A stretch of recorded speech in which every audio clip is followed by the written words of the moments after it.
Bonjour, dans cette vidéo on va présenter le TP qui consiste à mesurer l'enthalpie d'évaporation de l'eau à l'aide d'une plaque chauffante.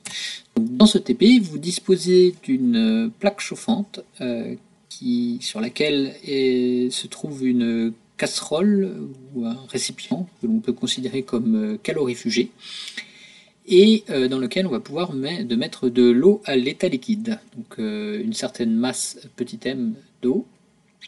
Et on va pouvoir mesurer la température de cette eau à l'aide d'un thermomètre.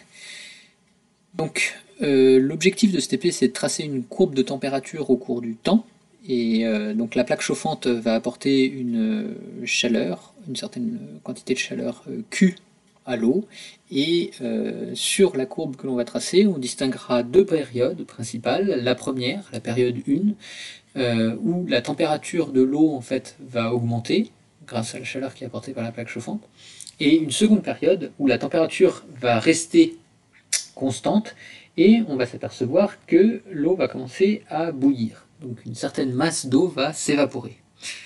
D'accord ? Donc ça veut dire que cette période-là va nous servir cette période sur laquelle la température ne varie plus et on observe une évaporation, c'est ce qu'on appelle la chaleur latente d'évaporation. Parce qu'en fait, toute la chaleur que l'on apporte, elle ne sert plus à faire varier la température de l'eau, mais à évaporer une certaine portion d'eau.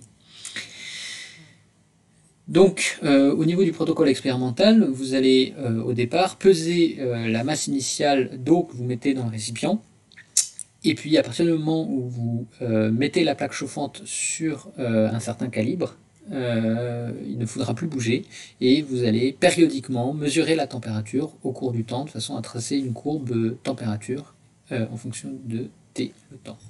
Lorsque l'eau entre en ébullition, à ce moment-là, il faudra continuer de prendre des points de mesure pendant au moins 5 minutes avant de couper la plaque.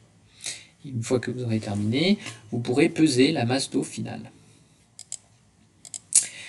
Alors, si on suppose que le récipient qui contient l'eau liquide est correctement calorifugé, alors il n'y a pas de déperdition de chaleur, et on peut faire, ce qui est probablement une hypothèse grossière bien sûr, on peut faire l'hypothèse que l'eau est un système qui est thermodynamiquement isolé au cours du temps, et qu'il passe par un continuum d'état d'équilibre. Ça veut dire qu'à chaque instant qu'on considère, on est dans un état d'équilibre thermodynamique.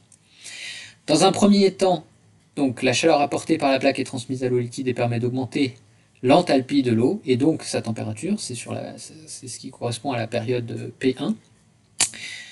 Et dans cette phase, la variation d'enthalpie de l'eau entre deux états d'équilibre quelconques, c'est-à-dire entre deux instants donnés quelconques, est égale à la chaleur apportée par la plaque Q pendant ce temps-là.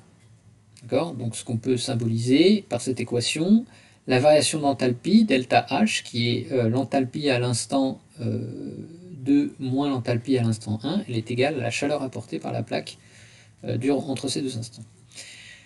Donc on utilisera la première période sur la courbe pour calibrer la plaque chauffante et déterminer la puissance apportée par la plaque, et on utilisera la seconde période, qu'il faudra identifier sur la courbe, pour déterminer la chaleur latente d'évaporation de l'eau.